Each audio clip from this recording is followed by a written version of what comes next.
Hello friends, आज हम जानेंगे इजराइल और पैलेस्टीन के बीच हो रहे कॉन्फ्लिक्ट के बारे में, उसकी हिस्ट्री के बारे में। तो बात 1047 BCE में शुरू होती है एक कहानी। इस टाइम में जो आज इजराइल के नाम से जाना जाता है, वहाँ पे ज्यूज रहते थे, जहाँ ज्यूज किंग सोलोमन रूल करते थे। आज इजराइल की जो कैपिटल है जेरूशलेम में सोलोमन ने ज्यूज का फर्स्ट टेंपल बनवाया था, जिसका नाम था टेंपल माउंट। 586 BC में बेबीलोनिया आ गए, वो इस टेंपल को तोड़ देते हैं। इसके बाद जब वहाँ पर्शियन आते हैं, वो इस टेंपल को दोबारा बनवाते हैं। दोबारा जब बनवाते हैं तो इस टेंपल का नाम सेकेंड टेंपल रख देते हैं। जब वहीं रोमन आते हैं तो इस सेकेंड टेंपल को वो फिर से तोड़वा देते हैं और केवल एक दीवार बचती है। इसके बाद जो ज्यूज हैं यूरोप में शिफ्ट हो जाते हैं, क्योंकि उनके साथ वहाँ बहुत बुरा व्यवहार हो रहा था। और जो ज्यूज बच जाते हैं, उसी में से एक परिवार में जीसस पैदा होते हैं। जीसस क्राइस्ट एक्चुअल में एक ज्यूज थे, लेकिन जैसे जैसे रोमन एम्पायर के अंदर जीसस बड़े हो गए, उन्होंने ज्यूज की टीचिंग से हटकर जेरूशलेम में अपनी अलग टीचिंग शुरू की। जैसे गौतम बुद्ध ने हिंदू धर्म से हटकर टीचिंग शुरू की, ऐसे ही जीसस ने अपनी टीचिंग इस्टेब्लिश की और काफ़ी तेज़ी से फेमस होने लगे। और जो ज्यूज थे उनको ये बात बिल्कुल पसंद नहीं आई और बात इतनी आगे बढ़ गई कि ज्यूज ने जीसस को जेरूशलेम में क्रूस में लटका कर सबके सामने कील ठोककर मार दिया, जिसकी वजह से ज्यूज के खिलाफ काफ़ी नेगेटिव सेंटिमेंट्स बन गए और आज की डेट तक ज्यूज को इसके लिए ब्लेम किया जाता है। और इसी टाइम में ईयर 306 में रोमन के किंग कॉन्स्टेंटाइन बनते हैं और उनको क्रिश्चियनिटी बहुत पसंद आती है और ये पहले राजा बनते हैं जो क्रिश्चियनिटी एक्सेप्ट करते हैं। इनके क्रिश्चियन बनने से पूरे रोम में क्रिश्चियनिटी फैलती है, और क्योंकि जीसस को ज्यूज ने मारा था तो ज्यूज के लिए नफरत भी काफ़ी ज़्यादा फैलती और बढ़ती गई। इनके राज में ज्यूज को बहुत मारा गया और कॉन्स्टेंटाइन ने जेरूशलेम में चर्च ऑफ द हॉली सेपल्कर बनवाया, वहीं पर जहां जीसस को मारा गया था। ये चर्च टेंपल माउंट से 2 किलोमीटर की दूरी पर था। ज्यूज तो इसे टेंपल माउंट कहते थे, पर मुस्लिम इसे हरारे शरीफ कहते थे। यहाँ टेंपल माउंट और चर्च ऑफ हॉली सेपल्कर के बीच जो 2 किलोमीटर की दूरी थी, उसके अंडर में 37 एकड़ एरिया आता था, जो क्रिश्चियंस, मुस्लिम्स और ज्यूज के लिए बहुत इम्पोर्टेंट था। 1891 आता है, ज्यूज का वो किंगडम वाला एरिया था, उसमें अरब आ गए थे, लेकिन पूरी दुनिया में जो ज्यूज अलग अलग रह रहे थे, स्पेशली यूरोप में, ये अपनी लैंड में वापस जाना चाहते थे। उसी साल 1891 में एक ज्यूज राइटर लियो पिंस्कर, इन्होंने एक किताब लिखी ऑटो इमेंसिपेशन, जिसमें उन्होंने लिखा कि यूरोप के अंदर ज्यूज के खिलाफ बहुत बुरा हो रहा है। ज्यूज को कभी भी यूरोप में इक्वल सिटीजनशिप नहीं मिलेगी, इसीलिए ज्यूज को अपनी किस्मत खुद लिखनी होगी और उन्हें अपना एक खुद का इंडिपेंडेंट स्टेट बनाना पड़ेगा। ये वो टाइम था जब ज्यूज को डिमांड थी अपनी ज़मीन में वापस जाने की। अब ये पॉलिटिक्स में बदल गई थी। इस चीज़ को लेकर ज्यूज ने एक मूवमेंट भी स्टार्ट किया, जिसका नाम था जियोनिज्म। जियोनिज्म मूवमेंट का जो पर्पस था, वो उन्हें अपना देश वापस मिल जाए, इसके लिए था। ये सब चलते चलते जब वर्ल्ड वॉर फर्स्ट आ गया 1914 में, तो वर्ल्ड वॉर में जर्मनी और ब्रिटेन एक दूसरे के खिलाफ थे और ओटोमन एम्पायर जो ज्यूस किंगडम पर रूल कर रहा था वो जर्मनी के सपोर्ट में था। अब जो ब्रिटेन था वो उसको भी अपने एलाई चाहिए थे। ब्रिटेन के जो गवर्नमेंट ऑफिशियल थे उनको ये लगता था कि जो रसिया और अमेरिका के ज्यूस थे उनको इस बात पर इन्फ्लुएंस कर सकते थे कि उनकी सरकार वॉर में किसके साथ जाएगी। इन सारी चीज़ों की वजह से ब्रिटेन में ज्यूस को खुश रखने की कोशिश की और जियोनिज्म का सपोर्ट किया, यानी कि ज्यूस को इजराइल के तौर पर एक अलग देश देने की जो बात थी उसको सपोर्ट किया। इतनी स्ट्रांगली ब्रिटेन ने सपोर्ट किया कि उन्होंने एक डिक्लेरेशन भी किया जिसको बल्फोर डिक्लेरेशन कहा जाता है।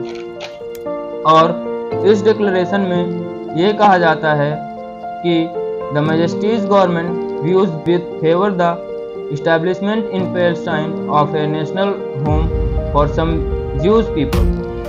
अब इस वर्ल्ड वॉर में ब्रिटेन, यूएस, यूएसएसआर एक तरफ थे, दूसरी तरफ जर्मनी, ओटोमन एम्पायर। 1918 में वर्ल्ड वॉर खत्म होता है जिसमें ब्रिटेन की जीत होती है। तो जैसे ही ब्रिटेन जीतता है वैसे ही जो ओटोमन एम्पायर था जो ज्यूज के ऊपर राज कर रहा था वो उसे हटाया जाता है और उस जगह पर ब्रिटिशर्स रूल करना स्टार्ट कर देते हैं। अब ये बात सबको पता थी कि ज्यूज जो थे उन्होंने वॉर में ब्रिटेन का खूब सपोर्ट किया है तो उन्हें रिवार्ड तो ज़रूर मिलेगा। और तभी ब्रिटेन सभी ज्यूज को जो यूरोप में रहते थे उन्हें माइग्रेट करके पैलेस्टाइन में लाया गया, जो कि उनकी हज़ारों साल की पुरानी अपनी ज़मीन थी। अब उन्हें बाहर से लाकर वहां रखा जा रहा था तो अन्य देशों को बुरा लग रहा था और ब्रिटेन दुनिया के विभिन्न हिस्सों से ज्यूज को लगातार माइग्रेट करके ला रहा था। ब्रिटेन यह भी अपने फायदे के लिए कर रहा था, वही डिवाइड एंड रूल वाली पॉलिसी जो उन्होंने भारत में यूज की। और ज्यूज की भी मजबूरी थी क्योंकि हिटलर का प्रभाव बढ़ता जा रहा था और उसके अंडर में जो भी कंट्रीज आती थी वो ज्यूज को मरवा देता था। एक तो पहले ही ज्यूज क्राइस्ट की मौत के बाद ज्यूज को लोग क्रिश्चियन विरोधी मानते थे और दूसरी तरफ जो ज्यूज थे वो ब्याज का काम करते थे जिसको क्रिश्चियनिटी में सही नहीं माना जाता था, चर्च में कभी अलाउ नहीं किया जाता था। इस तरह से जो यूरोप की आम जनता थी वो भी इससे नफरत करने लगी और इसके साथ साथ इनके साथ रॉबरी, डिस्क्रिमिनेशन, हिंसा लोग करने लगे। जो ज्यूज यूरोप में रहते थे उनकी ज़मीनें छीनी जाने लगी और 1935 में न्यूरमबर्ग लॉ आया जिसके तहत ज्यूज लोग नॉन ज्यूज पीपल से शादी नहीं कर सकते थे। उनकी सिटीजनशिप भी छीन ली गई, कॉन्सेंट्रेशन कैंप में डाला जाने लगा, उनको सेकेंड क्लास सिटीजन की तरह ट्रीट किया जाने लगा। इन्हीं सभी कारणों की वजह से ज्यूज के पास माइग्रेट करने के अलावा और कोई रास्ता नहीं था, इसीलिए वो पैलेस्टाइन में पहुंच रहे थे और इनकी आबादी उस पर्टिकुलर एरिया में अरब से भी ज़्यादा हो गई थी। अब 1939 में वर्ल्ड वॉर सेकेंड शुरू होता है और अब जो अरब देश थे वो हिटलर को सपोर्ट करते थे जो कि जर्मनी से था और ज्यूज ने पूरी जान लगा दी ब्रिटेन, यूएस और यूएसएसआर के सपोर्ट में। और यह उनकी मजबूरी थी क्योंकि हिटलर ज्यूज के खिलाफ था और ज्यूज को हिटलर के खिलाफ लड़ने का मौका मिल रहा था और उन्हें ट्रेनिंग भी मिली जा रही थी जिसको वो आगे भविष्य में यूज कर सकते थे। सेकेंड वर्ल्ड वॉर ख़त्म हो जाता है और जर्मनी हार जाता है। इसमें लगभग 60 लाख ज्यूज मारे जाते हैं। ज्यूज की एक खासियत रही है कि ये कभी भी युद्ध हारते नहीं थे क्योंकि इन्होंने हमेशा से अपने अस्तित्व की लड़ाई लड़ी है। सेकेंड वर्ल्ड वॉर के बाद सारे देश मिलकर यूएन बनाते हैं ताकि लड़ाइयाँ ना हो, दुनिया में हो रही लड़ाइयों को रोका जा सके। लेकिन यूएन के अंदर उस टाइम में उनकी चल रही थी जो वर्ल्ड वॉर जीते थे, जैसे ब्रिटेन, यूएस और यूएसएसआर। और जिस हिसाब से ज्यूज ने ब्रिटेन के लिए अपनी जानें गंवाई हैं, तो पूरी दुनिया को लग रहा था कि ज्यूस को अवार्ड मिलना पक्का है। वर्ल्ड वॉर के बाद सब ऐसा मानने लगे थे ज्यूस जो हैं उनको अपना देश वापस मिल जाएगा। फरवरी 1947 में ब्रिटेन के फॉरेन सेक्रेटरी अर्नेस्ट ने कहा कि अब पैलेस्टाइन ब्रिटेन के कंट्रोल से बाहर है और ज्यूस को पैलेस्टाइन में शिफ्ट करने वाला जो मैटर है वो यूएन को खुद देखना चाहिए। तभी यूएन ने एक स्पेशल कमेटी बनाई और यूएन पैलेस्टाइन गई। इस कमेटी में 11 देशों के लोग थे, जिसने कहा कि पैलेस्टाइन केवल 1/3 पॉपुलेशन ज्यूस की है और 2/3 पॉपुलेशन अरब की है, जबकि टोटल लैंड का 6% एरिया सिर्फ ज्यूस के पास है। और ये बोलने के बाद यूएन की कमेटी ने एक हिस्टोरिकल फैसला दिया। उन्होंने कहा कि पैलेस्टाइन वाला जो एरिया है जहाँ पैलेस्टाइनियन भी रहते हैं, ज्यूज भी रहते हैं और क्रिश्चियंस भी रहते हैं और जेरूसलेम्स भी हैं और तीन धर्म के लिए बहुत इम्पोर्टेंट प्लेस है। इसका एक ही सॉल्यूशन है कि एक देश इजराइल नाम से बनाकर ज्यूज को दे देना चाहिए और यमें पैलेस्टाइन नाम से एक देश बनाकर पैलेस्टाइनियन को दे देना चाहिए और ये जो जेरूसलम है इसको किसी को ना देकर यूएन के कंट्रोल में रखना चाहिए। इसमें भारत ने पैलेस्टाइन के डिवीज़न को सपोर्ट नहीं किया और अरब ने भी नहीं किया। इस डिवीज़न से अरब बिल्कुल खुश नहीं था और इस डिसीजन के बाद ब्रिटिशर्स जो थे जो यहाँ पर राज कर रहे थे वो छोड़कर चले जाते हैं और उनके जाने के तुरंत बाद अरब के सभी देशों ने मिलकर जैसे कि Egypt, Syria, Jordan, Saudi Arabia, Lebanon, Iraq, Yemen Israel के ऊपर वॉर स्टार्ट कर देते हैं और सबको ये लगता है कि इतने सारे अरब देश हैं आराम से जीत जाएंगे, लेकिन इसका उल्टा हुआ और अरब देशों को पीछे हटना पड़ा और यूएन ने जो एरिया इजराइल को दिया था उन्होंने उससे ज़्यादा एरिया कैप्चर कर लिया। इसके बाद 1950 में इजराइल एक लॉ पास करता है जिसका नाम है लॉ ऑफ रिटर्न। इसका मतलब यह था कि कोई भी ज्यूज दुनिया में कहीं भी रहे उसको इजराइल की सिटीजनशिप दे दी जाएगी और जब मन करे वो इजराइल आ सकता है। इजिप्ट के बीच में फ्रांस और इजिप्ट की गवर्नमेंट ने मिलकर एक कैनाल बनाई जिसका नाम था स्वेज कैनाल। एक कंपनी के तहत इसको बनाने में सारा पैसा फ्रांस और इजिप्ट ने लगाया था, पर कुछ फाइनेंशियल क्राइसिस की वजह से इजिप्ट को इसके शेयर यूके को बेचने पड़े, जिसकी वजह से कैनाल की जो ओनरशिप थी वो फ्रांस और यूके के पास हो गई। उस समय में ये स्वेज कैनाल बहुत इम्पोर्टेंट एरिया था क्योंकि ये एशिया और यूरोप को आपस में जोड़ता था और हर किसी को यहीं से होकर गुजरना पड़ता था, इंक्लूडिंग इजराइल ऑल्सो। अब इजिप्ट का इस स्वेज कैनाल में कोई रोल नहीं था, पर 1956 में नासिर एक बहुत बड़ा कदम लेते हैं जो उस समय के इजिप्ट के रूलर थे। उन्होंने कहा कि स्वेज कैनाल इजिप्ट की लैंड पर बना है, इसलिए ये पूरा एरिया अब इजिप्ट ही कंट्रोल करेगा। तभी फ्रांस और यूके ने बहुत समझाने की कोशिश की कि हमने पैसा लगाया है, लेकिन नासिर ने साफ मना कर दिया और जो नासिर थे उनका झुकाव अरब कंट्रीज की तरफ ज़्यादा था और इजराइल से वो नफरत करते थे और उन्होंने ये कह दिया था कि इजराइल को यहाँ से आना जाना अलाउ नहीं है और इजराइल के लिए ये बहुत बड़ी दिक्कत थी क्योंकि वो और कहीं से भी अपना सामान नहीं बेच सकते थे।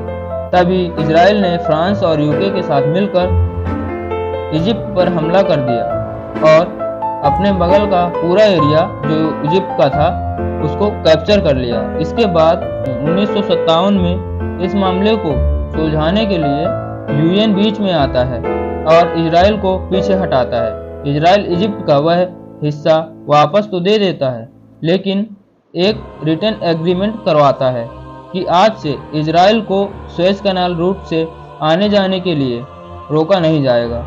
और फिर सारी बात ख़त्म हो जाती है और फ्रांस और यूके को पैसा लगाने के बाद भी उनको कुछ नहीं मिलता।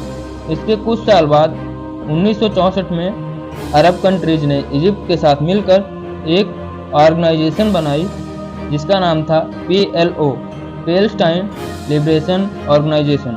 PLO का मेन काम था इजराइल से पैलेस्टाइन को वापस लेना और उनको उनका लैंड दिलवाना। इजराइल ने जो इजिप्ट पर अटैक किया था 1956 में, इस चीज़ से नासिर बहुत नाराज थे और अरब कंट्रीज के साथ मिलकर 1967 में इजिप्ट स्टेट ऑफ कायरान को इजराइल के लिए बैन करवा देता है, जहाँ से इजराइल अपने गुड्स एक्सपोर्ट करता था। और नासिर को पता था कि इसके बाद इजराइल अटैक करेगा, इसीलिए उन्होंने पहले से युद्ध की पूरी तैयारी कर रखी थी। लेकिन फिर एक बार इजराइल ने अरब के सारे देशों को हरा दिया और इजिप्ट के उस पार्ट को वापस फिर से कब्जा कर लिया जो उसने पहले किया था, और इसके साथ साथ गाजा पट्टी और वेस्ट बैंक का एरिया भी ले लिया सिर्फ 6 दिनों में। और यहीं से एक रेडिकल ग्रुप की खोज होती है जिसका नाम हमास था। चाहे इजराइल हो या PLO, दोनों को पब्लिक का सपोर्ट नहीं मिलता और कुछ समय बाद इजराइल नॉर्मल होने लग जाता है। तभी उनका PM यिफ्ताह राबिन, और जब PLO पीस की बात करता है तो PLO कमज़ोर हो जाता है। तभी हमास की एंट्री हो जाती है और ऐसे ही हमास और इजराइल का कॉन्फ्लिक्ट चलता रहता है। Thank you.